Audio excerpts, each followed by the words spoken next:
Hoy hay un gran tema que vamos a estar estudiando en los siguientes 20-30 minutos y el tema se llama Más allá de la cruz. Más allá de la cruz.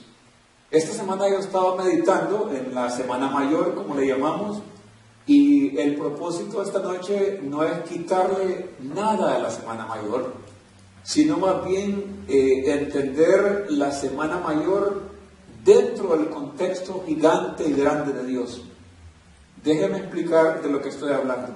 Esta semana, por ejemplo, en muchas de las religiones del mundo se hacen un montón de rituales, ¿verdad? Por ejemplo, yo recuerdo cuando yo estaba creciendo, aún en mi pueblo, en Honduras, y en algunos países más que en otros, la gente hace cosas como, por ejemplo, que caminan de rodillas en piedras por grandes cuadras, grandes cantidades, hasta que se sangran. ¿Algunos de ustedes han visto eso? Hay una serie por ejemplo, en las Filipinas es bien extremo. En las Filipinas todavía hay gente que se presta para ser crucificada y se crucifica. O sea, este mundo tiene una serie de cosas bien interesantes, ¿verdad? Pero Jesús dijo una cosa, Él dijo, y conoceréis la verdad. ¿Y qué pasa? Y la verdad nos hace libres. Entonces, yo quiero que meditemos hoy en este episodio de la vida de Jesús, bien importante por supuesto, sin perder de vista el gran contexto y el gran plan de Dios, ¿verdad? Y entonces hoy estamos hablando del tema más allá de la cruz. No sé si sería posible, Michael, con ese buscador de la Biblia, buscar la cita de Hebreos 12, 1 al 3 y proyectarla para que la leamos en su momento. Hebreos 12, 1 al 3. Entonces, hoy estamos hablando del tema más allá de la cruz. Voy a decir esto muy cuidadosamente, en términos generales. La religión ha hecho de la cruz una doctrina. La religión ha hecho de la cruz una doctrina. Y una doctrina que le podría quitar la eficacia al propósito global del reino de Dios. Cuando usted hace de algo una doctrina, usted se enfoca demasiado en el detalle de tal forma que pierde el propósito del por qué ese detalle es parte de un propósito grande. ¿Me explico? Y es bien importante eso. El detalle es importante, pero el detalle se puede volver muy delicado cuando se hace toda una religión de ese detalle. No estoy diciendo que la muerte de Jesús no es importante. ¿Me explico? No estoy diciendo eso, pero estoy diciendo que la predicación de la cruz se ha vuelto toda una doctrina en medio de la religión, y esto puede ser peligroso. El cuadro global es más importante que el pequeño detalle.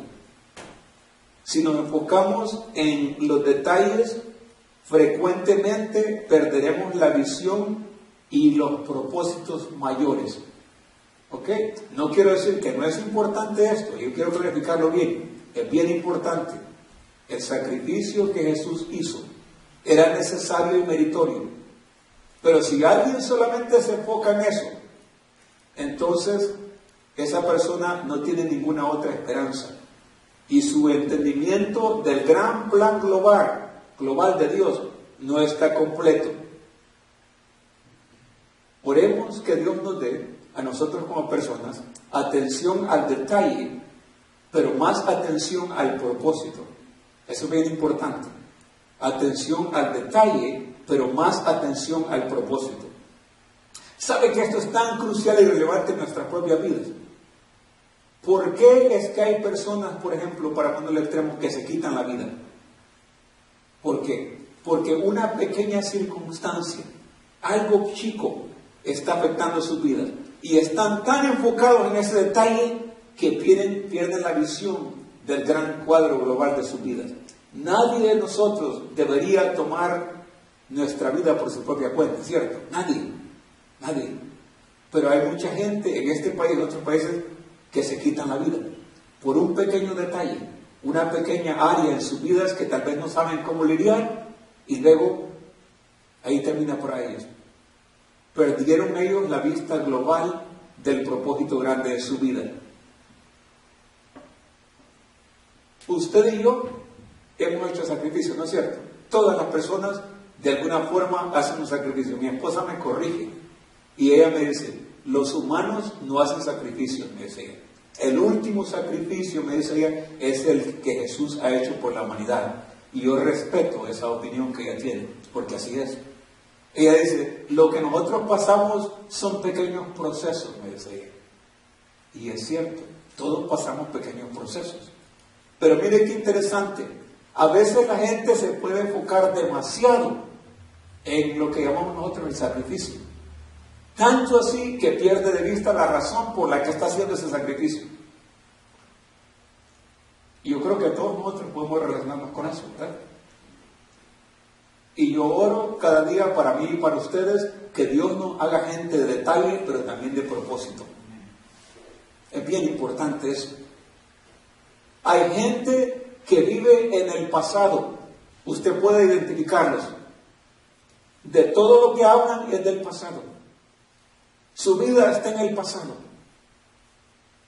Y si usted tiene un rectángulo y lo divide en 3 partes, ese rectángulo tiene una división del 75 o 90% que contiene cosas del pasado. Póngale 90. ¿Ok? 90% de lo que ellos dicen y hacen está en el pasado. Hay algo incorrecto con eso, ¿verdad? Quiere decir que tienen un 10% para el presente y para el futuro. Hay otros que viven 90 y 100% solamente en el presente. También yo veo problemas con eso, ¿cierto? Y los otros que viven en el futuro. Esos son siempre los super espirituales que solo van del cielo. ¿Se da cuenta que hay un problema aquí? Dios nos ha dado la habilidad de vivir vidas balanceadas. Y esa es la búsqueda que cada uno de nosotros debe tener. ¿Cómo tener una vida balanceada? Yo lo resumo de esta manera, y todavía no he empezado a compartir la palabra, pero me encanta esta pequeña introducción. El pasado es nuestro maestro. Y todos tenemos un pasado, bueno o malo, ¿cierto? Pero el pasado debe ser nuestro maestro. Es decir, que las cosas buenas que hice en el pasado, debería repetirlas y mejorarlas. Que las cosas malas que hice en el pasado me sirvan de enseñanza para no repetirlas, ¿cierto? Pero el pasado debe constituir solamente una pequeña porción de mi vida. Personalmente, casi no me gusta hablar del pasado. Porque si yo vivo de victorias pasadas, quiere decir que yo todavía estoy viviendo en el pasado. Pero el pasado es nuestro maestro. Y tiene un lugar en nuestras vidas. El presente es nuestro regalo. Sí, el presente es nuestro regalo. Es lo que tenemos hoy. Y por eso debemos vivir cada día como si fuese el último día de nuestra existencia. Es una filosofía de vida también. Hoy podría ser nuestro último día. Nadie sabe cuándo va a terminar su existencia. Entonces debemos vivir cada día con esa expectación. Y obviamente para los hijos de Dios hay una gran esperanza. Y es la esperanza de la vida eterna. Entonces yo oro que Dios le dé a usted el balance para saber cuánto del pasado usted necesita, cuánto del presente usted necesita y cuánto del futuro. Y yo pienso que la idea de Dios es que vivamos aquí en esta tierra con una perspectiva de futuro o de cielo. Yo pienso que esa es la idea de Dios. Yo no pienso que Dios desee que vivamos anclados aquí como que no existe otro mundo. O que tratemos de estar allá como que esto no existiera. No creo que sea la idea de Dios. Si así fuera, Jesús en ese momento sublime de la Santa Cena no le había dicho a los discípulos, acuérdense de mí cuando hagan esto. Yo sé que si escribo un libro de esta meditación esta noche y los entrevisto a cada uno de ustedes, cada uno de ustedes tiene uno o más testimonios de sacrificios que usted ha hecho por usted, como tu niña y yo, por la familia de uno y por otros. Todos hemos hecho, de todo nivel, unos mayores que otros, ¿cierto? Todos hemos hecho, y es necesario. Y usted y yo estamos aquí hoy, donde estamos por haber hecho lo que hicimos. Le voy a compartir algo personal, por ejemplo. En el 90, ya lo he dicho en otras ocasiones, pero en el 90 yo recibo una carta. Usted tiene una beca para ir a estudiar a Estados Unidos. La beca consiste en que usted va a estar 3 años fuera del país condición, su familia y sus hijos no puedan venir con usted. Aquí está mi esposa con gemelos de meses. Y aquí está el aventurero Oscar con una carta que le dice, aquí está la oportunidad. Usted y yo podemos decidir esto. 3 años separados, mis hijos no me verán. Y una decisión que tuvimos que tomar. Hoy es historia, ¿verdad? Hace más de 25 años. 3 años. Duros. Pero ¿sabe qué? Ni yo ni mis hijos nos olvidamos de eso. Ya no. En raras ocasiones recordamos eso. Ese sacrificio ya pasó. Lo más importante es lo que sucedió como consecuencia de esa gran decisión. Poderoso. Un montón de oportunidades. Entonces, si yo me pongo a pensar en ese momento en que no se puede hacer, o que estoy ahí luchando para poder ver cómo cambio las cosas, hay procesos que no podemos eliminar. Tenemos que pasar por ellos. Me preguntaba Lisette, ¿por qué Jesús no pudo haber hecho algo para no ser muerto, crucificado? ¿Verdad? Y el mismo Jesús le preguntó a Dios y le dijo, Padre, si es posible, cambia los planes, pero que no se haga mi voluntad, sino la tuya. Pero el mensaje de hoy es más allá de la cruz, ¿verdad? Entonces, ¿cómo se conecta esta idea de los sacrificios con la idea global de Dios? Durante esta sesión, usted y yo descubriremos el propósito mayor de la muerte de Jesús, es decir, más allá de la cruz. De acuerdo a Hebreos 10:17, dice que no hay más necesidad de sacrificio. Y dice, nunca más me acordaré de sus pecados y iniquidades. Ahora bien, dice, no hay perdón de más cosas. Ya no hay ofrenda por el pecado. Esto está hablando el escritor de Hebreos después de que Jesús mismo ha hecho el sacrificio por toda la humanidad. Y en las palabras de Jesús, ahora voy a creer la escritura, Michael, Hebreos 12, 1 al 3, si lo podemos poner ahí, Hebreos 12, 1 al 3, es la escritura clave. Por tanto, nosotros también en derredor nuestro, teniendo gran nube de testigos, dejando todo el peso del pecado que nos rodea, corramos con paciencia la carrera que nos es propuesta. El número 2 y 3, el siguiente versículo, que es el más importante, dice, puestos los ojos en el autor y consumador de la fe, en Jesús, el cual, habiéndolo sido propuesto gozo, sufrió la cruz, menospreciando la vergüenza, y se sentó a la diestra del trono de Dios. La versión mía dice, puestos los ojos en Jesús, el autor y consumador de la fe. Y mire qué bonito dice esta parte, quien por el gozo puesto delante de él, soportó la cruz. Aquí hay una enseñanza. Es decir, aunque en la humanidad de Jesús había un poco de tristeza, estrés, preocupación, aquí el autor está hablando de una perspectiva diferente que casi siempre no la vemos. Y es que Jesús, por el gozo que estaba delante de él, soportó la cruz. ¿Cuál era el gozo del cual Jesús está hablando aquí? O sea, la cruz es un episodio del gran plan de Dios para la humanidad. Y Jesús no se enfoca en la cruz, aunque necesario y no se puede evitar. Hubo en él un gozo mayor. Esos 3 años que pasaron y que se hacían una eternidad para mí fueron nada. Porque yo sabía que en un momento determinado las cosas mejorarían para mí y para mi familia. Yo sabía eso. Jesús, en una magnitud global, supo, esto de morir en la cruz vale la pena hacerlo. ¿Sí? Y no me voy a enfocar aquí en esto porque si no me bajo de la cruz. Pero el plan mayor de Dios a través de ese episodio es la misma cosa que hemos estado predicando todos aquí. Y es el de restaurar a la humanidad entera. La única manera de hacerlo era a través de sacrificar el gran cordero. En nuestra clase discutíamos, ¿verdad? ¿Y por qué tuvo que haber sido un sacrificio y por qué con sangre? Y si ustedes recuerdan, uno de los pecados de desobediencia al inicio de la creación fue cuando un hermano mata a su hermano, ¿sí? Caín mata a Abel, hay derramamiento de sangre.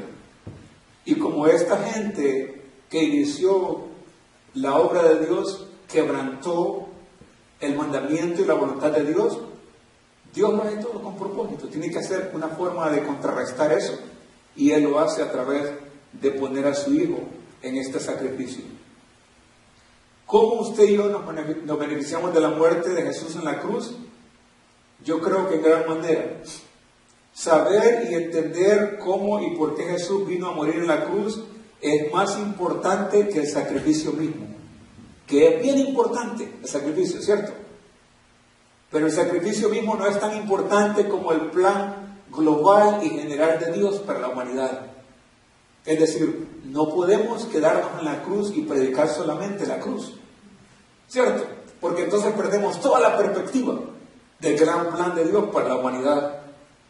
Hay tres aspectos que deseo yo que estudiemos juntos sobre esto de la muerte de Jesús en la cruz. Y en síntesis, estos son los aspectos que yo quiero compartir con ustedes. Usted y yo y la humanidad entera tiene la gran necesidad de volver al plan original de Dios. ¿Está de acuerdo conmigo? Usted, yo y la humanidad entera tiene la gran necesidad de volver al plan original de Dios. Romanos 5:12 al 17 dice: porque por un hombre entró el pecado al mundo. ¿Quién es ese hombre? Adán, ¿sí? Por tanto, tal como el pecado entró en el mundo por un hombre, y la muerte por el pecado, mire qué interesante, así también la muerte se extendió a todos los hombres, por cuanto todos pecaron. Entonces, usted y yo y la humanidad entera necesitan regresar al plan original de Dios. Ese es número uno. Número dos, en todo sacrificio debería haber gozo, porque ese sacrificio es solamente un elemento del gran propósito. En todo sacrificio debería haber gozo, porque ese sacrificio es solamente un elemento del gran propósito. Segunda de Corintios 8:9 dice: y sabéis la gracia de nuestro Señor Jesucristo, que siendo rico, la palabra aquí rico quiere decir completo, sin embargo, por amor a vosotros, se hizo pobre. ¿Con qué propósito? Para que vosotros, por medio de la pobreza de Él, llegases a ser rico. O sea, Dios todo lo hace con propósito. Cada cosa que Dios hace tiene un propósito. Y aquí está diciendo que hay gozo en el sacrificio, porque es un elemento del gran propósito. Jesús, siendo completo, Él se hizo pobre en todas las dimensiones, para que con esa pobreza usted y yo fuésemos enriquecidos en todas las dimensiones. Ese es el segundo elemento. El primero es, todos necesitamos regresar al plan. El segundo es, Jesús tuvo gozo y debe haber gozo en cada sacrificio que hacemos, por causa del propósito. Y el tercero, mucho más glorioso, es que usted y yo no debemos enfocarnos solamente en el sacrificio, sino en los beneficios del sacrificio. ¿Cierto? No solamente en el sacrificio, pero en los beneficios que este sacrificio trae.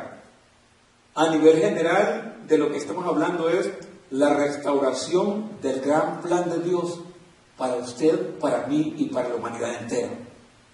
Ese es el gran beneficio del sacrificio de la muerte expiatoria de Jesús. Primera de Corintios 15:22, mire cómo dice, me encanta este versículo. Primera de Corintios 15:22. Aquí no puede ser más elocuente. Y dice, porque por Adán todos murieron. porque ya que la muerte entró por un hombre, también por un hombre vino la resurrección de los muertos.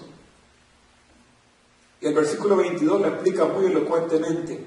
Y dice, porque así como en Adán todos mueren, también en Cristo todos son vivificados.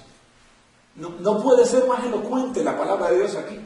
Está claramente enseñándonos que ese episodio de la muerte de Jesús es bien importante, pero que no puedo hacer de eso toda mi vida. Hay gente, bueno, los sacristanes y sacerdotes, ¿qué hacen?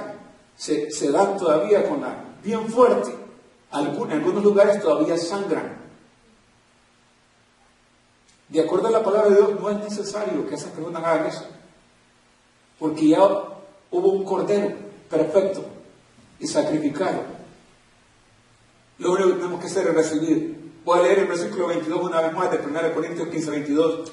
Porque así como en Adán todos mueren, dice, también en Cristo todos son vivificados. Qué poderoso es la muerte en la cruz del Calvario. Pero es más poderoso los resultados que produce para usted, para mí y para la humanidad entera. Volvernos a restaurar al plan original de Dios. ¿Cómo podemos concluir algo tan importante? Yo lo que quiero traer a su vida es un poco de balance, ¿verdad? Porque también es errado. A veces nos ponemos pero bien religiosos y bien no sé cómo cuando hablamos de la muerte de Jesús. Y es un acto, tenemos que honrarlo. Pero hay un cuadro más grande que Él mismo dijo que era la razón por la cual Él lo hacía. Lo hizo de forma voluntaria. La cruz fue solamente un paso. La manera de Dios de redimirnos. Me encanta el prefijo re. Oiga bien como dice, la manera de Dios de redimirnos. La manera de Jesús de restaurarnos al plan original. La cruz fue solo un paso. ¿Qué quiere decir re? Quiere decir que en algún momento ya esa cosa existía. Redimidos quiere decir que usted ya era parte de Dios, pero que usted perdió porque Adán y Eva pecaron y porque nos desviamos. Y Jesús viene para redimirnos. Jesús nos restaura, quiere decir que en un tiempo había seguridad y plenitud en Dios, armonía completa. Y Él vuelve para volver esa restauración en nuestras vidas.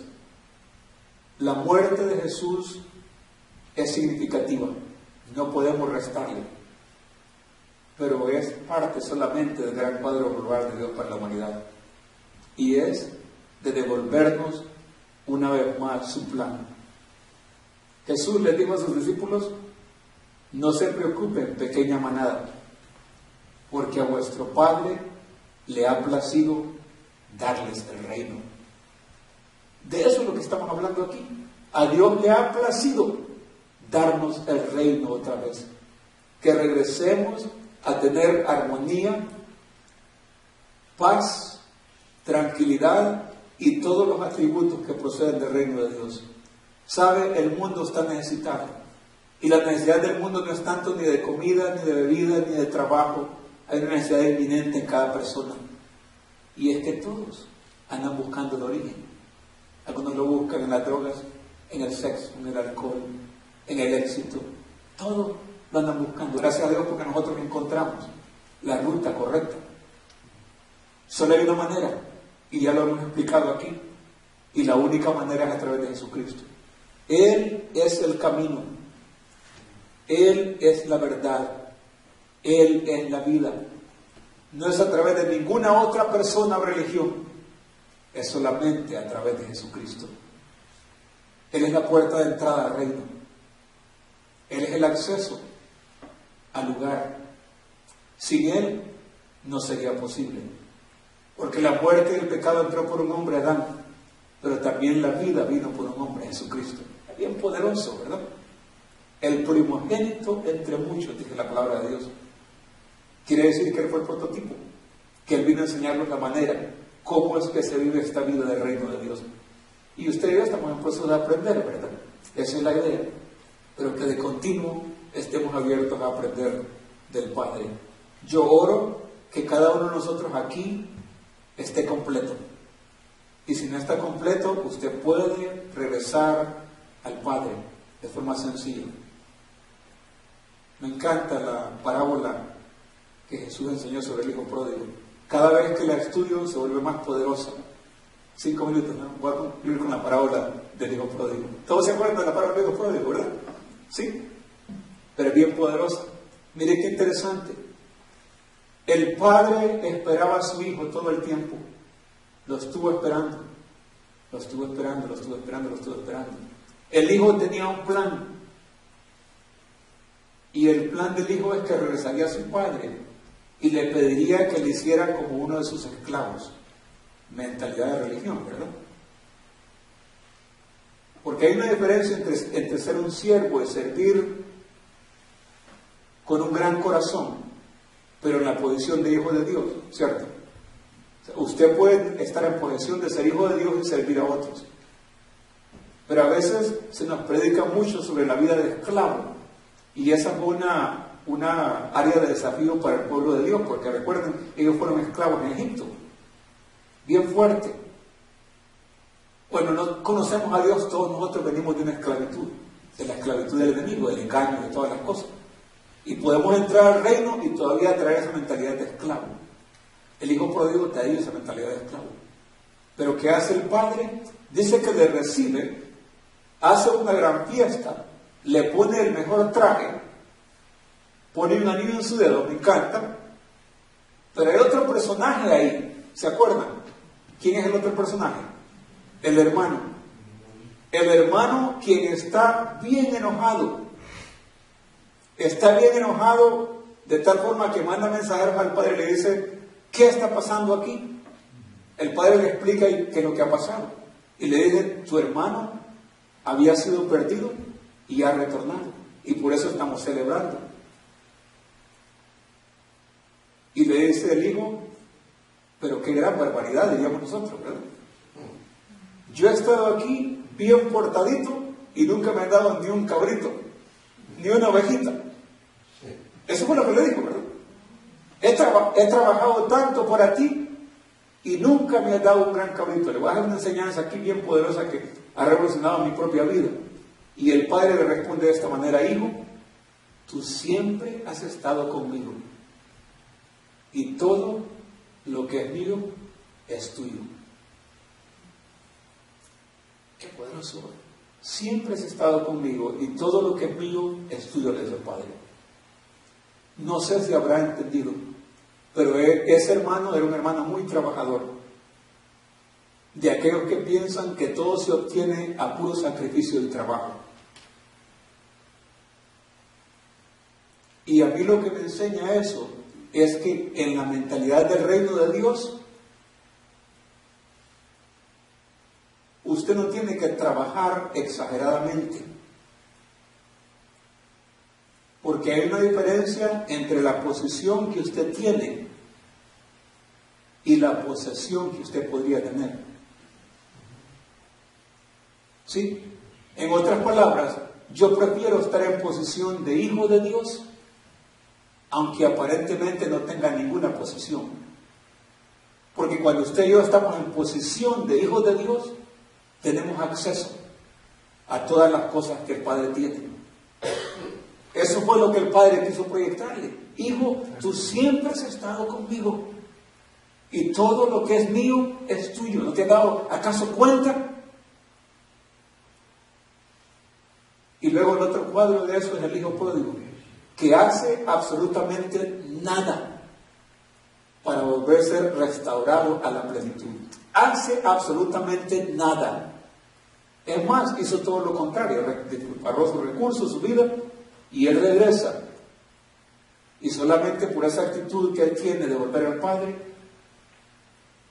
él es investido de todo lo que tuvo al inicio. En ese mensaje Jesús predica una vez más el reino de Dios. Así es como opera el reino de Dios. Qué tremendo, ¿verdad? Qué tremendo. ¿Por qué no nos ponemos de pie? Porque no me anunció que es tiempo. Mañana es Pascua, ¿sí? Día de resurrección. Día de resurrección. Es correcto. Y creo que es la fiesta más feliz, más agradable a todos los cristianos. Es cierto. Más que el nacimiento de Cristo. Es correcto. Nos habla, todos nosotros resurgimos y resucitamos en muchos momentos. Buenísimo, buenísimo. Pero además nos dio la vida eterna, la idea de la vida eterna con la resurrección. Y yo quería que nos quieras algo muy alegre.